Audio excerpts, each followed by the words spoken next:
Other side. Right. How you doing? Good. How are you? Good. Well, welcome to your first fight week as UFC champion. How has fight week been for you with all these added responsibilities that come with the belt? I'm enjoying every moment of it, man. You know, it's great to be a champ. I'm enjoying the journey. That's incredible time. Well, Khabib had said something like when he got the belt, he had chased it for so long, and maybe it didn't come with everything that he maybe thought it was. Was it everything that you have expected, since obviously you've dreamt of becoming the UFC champion for so long?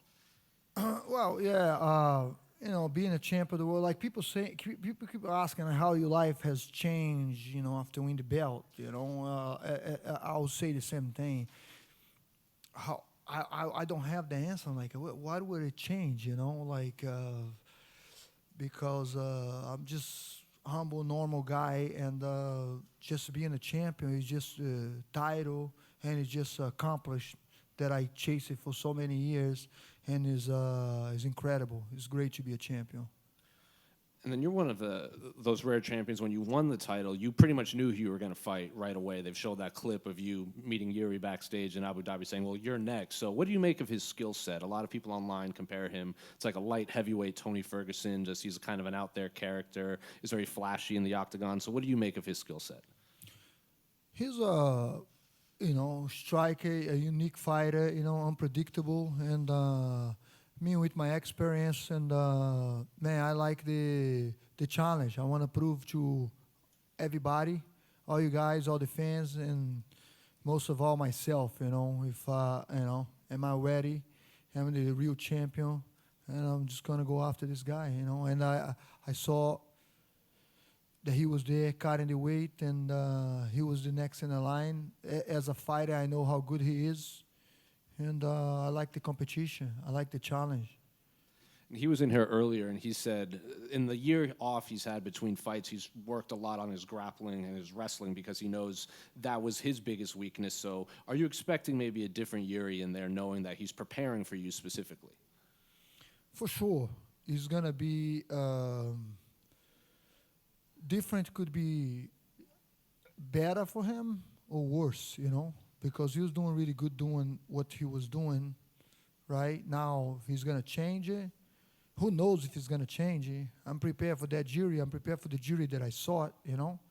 What he's gonna do? Trying for takedown, or we don't know. Like I say, he's unpredictable, and I'm unpredictable because when I'm going for takedown, but start defending those takedown, those hands start hit you like happened with Blachowicz. Got him with the left hook, and then he started, oh shit, what's going on now? You know what I mean? So we see, man. I'm just excited to see what's going on. I'm this type of fighter, that I like the challenge. I like to see what's in the table, Last one for me. I know you're not really looking past Jiri, but I feel like every interview you do now, people are always asking you when you're going to stop fighting. Do you regret maybe saying the word retirement? I know there's some athletes in other sports that when they announce they're going to retire before the season, they regret it by the end because they have to answer that question over and over and over and over now. Yeah, I say it's a possibility, right? I never really say I'm going to retire in November. I say it's a possibility, if be a great thing at 43 years old in New York. But, man, he's not regretting because I never say for sure. And it doesn't matter, like, what you want to now, it could change it, could change it. Who knows, after this fight or after the next fight. Who knows how long I'm going to fight, if I'm going to be fighting 45 years old like Randy Couture. I'm feeling great. I'm feeling good. I don't have any injury, like, major injury. Because we all do a little bit, after 20 years in the game. But like, I don't know, I'm just living the moment, man. I just living the moment with tomorrow. Let tomorrow take care of itself, you know what I mean?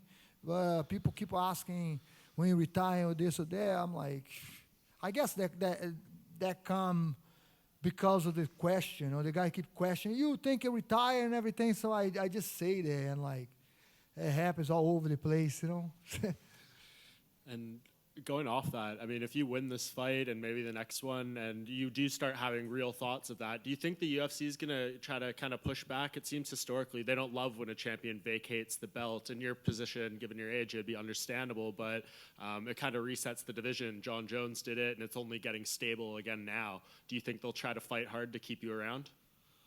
I don't do it for that. I'm not, I'm not trying to be like a baby over here and say, oh, I'm going to retire so they can push me. It just was a situation that I say, man. I say that, but I even say, like, I don't want to be like Cerudo that he retired and then want to fight everybody else now, It's like, I can see, I'm not talking shit about him. I can see, like, he wanted to fight,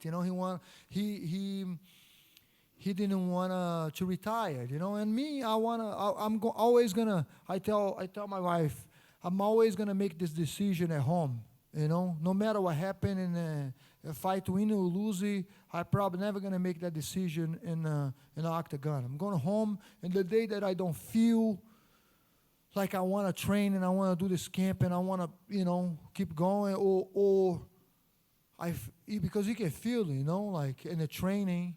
See, like in the training room, you can feel like, man, I'm not trained. I'm not like I used to be anymore, and that could be it. But like, for now, I'm feeling like a champ.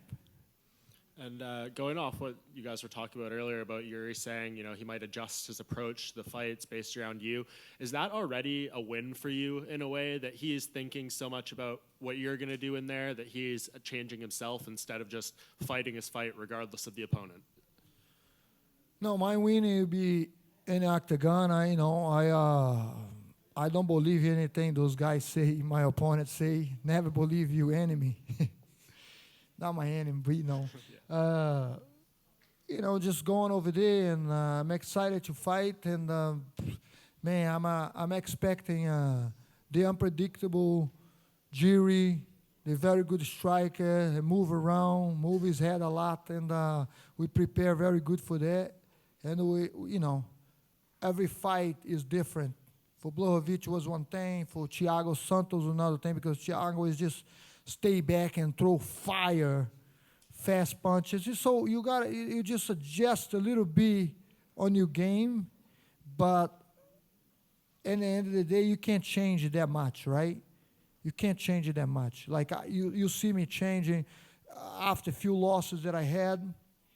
And you see the way I've been fighting lately in my fights, But it's not much. It's just adjustment that I did in my own game, you know what I mean? So I don't think it's going to be that big of change. I think it's going to be pretty much the same Jiri.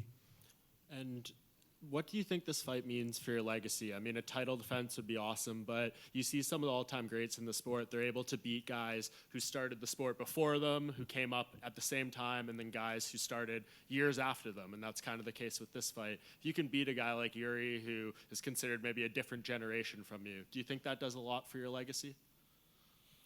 Every fight, every win, I become a champion. I was, also already in the rise like one of a great fighter, great warriors that go over there and give it all. I don't. It's hard for me to promote, come over here and push guys and throw chair and buses and stuff like that to promote fight. But I'm a fighter. Everybody saw my fight. I'm going after finishing. And legacy, yeah. The more you win, the greater you become. You can. But like I try to take away that from my mind. I try to just enjoy the fight, do my best, and that's what I did in the camp. That's what I'm doing right now in the weight cut. Should be perfect, and going over there and fight my best. I'm not looking forward to. I'm just happy, man, at everything that happens in my life. To be here and 42 years old, be a champ of the world and defending my belt. Just go over there and just have fun. And I know you've said already that Jan Blachowicz will probably be next if you win this fight. Do you feel like that is, the certain next option, or there's this fight between Anthony Smith and Magomed Ankalaev coming up on July 30th that maybe with an impressive win, do you think they could be the next guy? I don't choose opponent. You know, you can ask Dana White, like, when did I say anything about opponent? Whoever, that's not my job. You know, I keep saying that. So when you start doing that, you got too much on your plate. You know, now I want to manage fight, you know, and do all that. For me, I'm a fighter. But like I say to Jiri over there, right after the fight, I say, you next, me, you next. But, you know, if the UFC come up with some other guy, I will say, yes, let's go. And I say Blachowicz because Racket was, you know, talking. He was even talking shit to Jiri, saying, you know, he should be the next in the line. And if he beat Blachowicz, for sure he was going to be the next in the line. And Blachowicz was the number 2, right? Number 2 contender, and he won that fight. And you know, that's a common. That's what I say. As a common sense, like you win, you're going to be the next in the line. But it's not my job. Whatever the boss say, man, I'm here. Hey, let's go. Let's do it. You fought almost 3 different decades, 20 years career, and 42 years old, the oldest UFC champion of the world. So would you give some advice to young, you know, young fighters in the back home? Would you give them some advice to inspire them? My advice is to enjoy the journey, man. Don't take it too serious, you know, because when you start thinking too much about, you know, the guys just ask over here about your legacy, about the title, and about all that, that's like it's a lot in your mind. Just go over there and do your very best every day in training, and enjoy, man. If you don't like to do this, go find something else. But if you like to do this, just enjoy the moment, you know, and go over there and you know, UFC is like I think Dana is a big part of this, but UFC is like it's so different than boxing, you know, because you see like Gilbert Durinho, he lost that fight, and that was like a winning for him. That was a big win for him. He become like so. You just go over there and do your very best and fight like a warrior, and you're going to get your reward. That's what my advice would be, you know. Your opponent, Jiri Prochazka, has a 12 winning streak, and 11 is a KO, and you have 6 winning streak, and a 5 is before the time. So how do you see the result of the fight? Are you planning 25 minutes or less? It's different, you know. 15 winning streak, not in UFC. It's very hard to do in UFC, you know. It's very hard to do in UFC. I don't know, when I fought John Jones, what it was like Anthony Johnson. No, when I fought John Jones, I was coming up of 14, 15. I was like that, something like that too. Like 13, 14 fights winning streak in a row, you know, with, you know, many knockouts, because it's not UFC. It's hard to do that with UFC. So that doesn't mean much. You know what I mean? I know he's a great fighter. I know he's a tough fighter, but it doesn't mean like it'd be hard to do 15 winning streak in here. Last few fights, you always been, you know, underdog and always fight versus the strikers, such as Thiago Santos, Anthony Smith, so on. So what's the difference between them and Jiri Prochazka? What do you mean between the fighters? Differences. You know, different style. Great fighters, right? Thiago Santos just as dangerous. Anthony Smith, you know, Jan Blachowicz, he fought like, I mean, he beat one of the greatest middleweight, Adesanya. I thought that was the toughest fight for him to beat. And, you know, they're great fighters. They're just different style. And just excited for that. Yes? So which gym did you prepare for this fight? You know, you always making camp in your own gym, but did you go to any other huge gym or just stay in your gym? My gym, yeah. Teixeira MMA. That's it, man. We're building champions there. Next one, Alex Pereira, I think, is we have a great team there. We have Wellington Tuma coming up, and soon we're going to make some noise. It's just the beginning for that gym, Okay, but tell me the reason why so many fighters, even the cross over the border, join to the town with a good talent. But why are you always prepared to fight in your gym? Why? I went all over the world. I train with everybody. Holland, train with Peter Arts. I train. You name it, I train. Go ATT, train with. So it got to a point that I was like, man, I'm just gonna relax. Just gonna. The first gym that I opened was like a garage. It was 2,000 square feet. Open like a warehouse, and I see my friends tell me that, Glover, I see people start training in a garage, and then after they go to UFC, they go to bigger gym. You did the opposite. You open the garage over here, go back to the. I say, hey man, I call my coach Fanelli Feliz. He lives in Denver. He's a great boxing coach, and I asked him, hey, would you train me? And the rest I'll figure out. And just to be home, comfortable with my the environment, at home, relaxing, chill, and the people that I train, and help me out for the gym, it's amazing. A lot of people thought it was not going to work out, and for a while there, I thought, because I did that gym after Jones, and I trained for Phil Davis in there, and I lost that fight, and for a while there, I was like, maybe they're right, but let me keep going, let me do this, and it's working. Okay, thank you so much. Muito obrigado. Okay. You actually had a 20-fight win streak when you fought John Jones. See, yeah. It's different, fighting.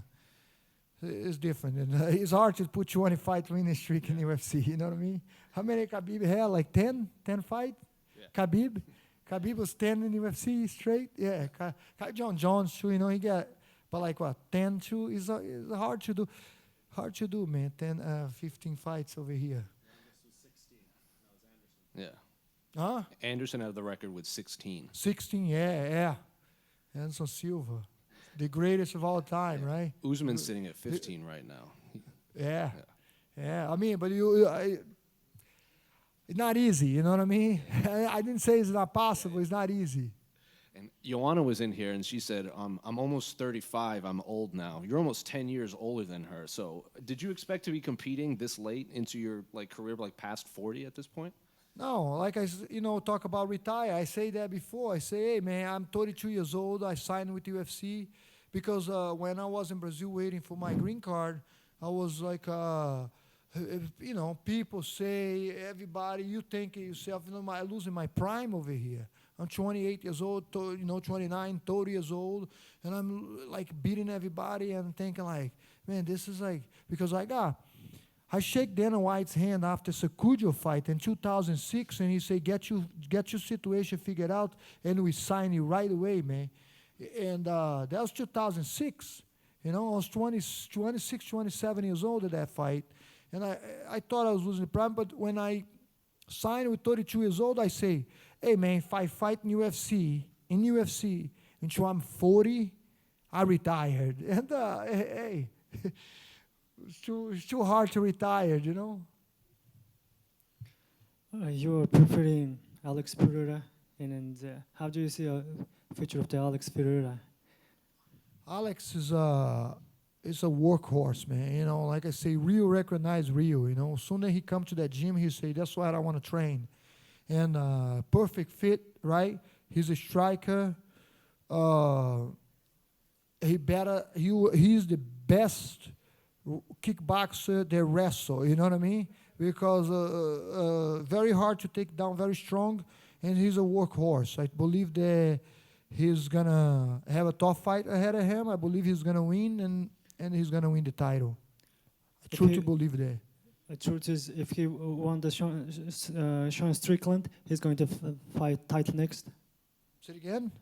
If Alex Pereira win the Sean Strickland, what do you mean? So he's going to fight title next, Israel Adesanya?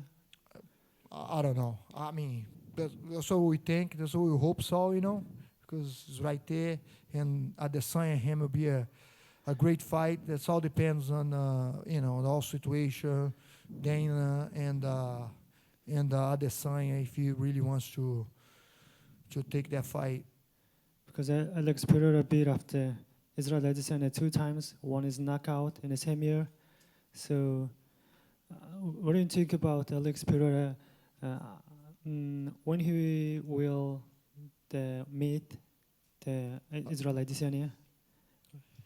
Yeah, I mean, you think about it like Adesanya fought him with the kickboxing gloves, and he know how hard he hit. Yeah. And with MMA gloves, it's like, who knows? You know, I don't know if he's gonna take that fight that easy. You know, I think he's gonna have a conversation with Dana White trying to get away from that fight. You know, because when you lose to a guy 2 times and you know how dangerous he is, how hard he hit, and Adesanya best.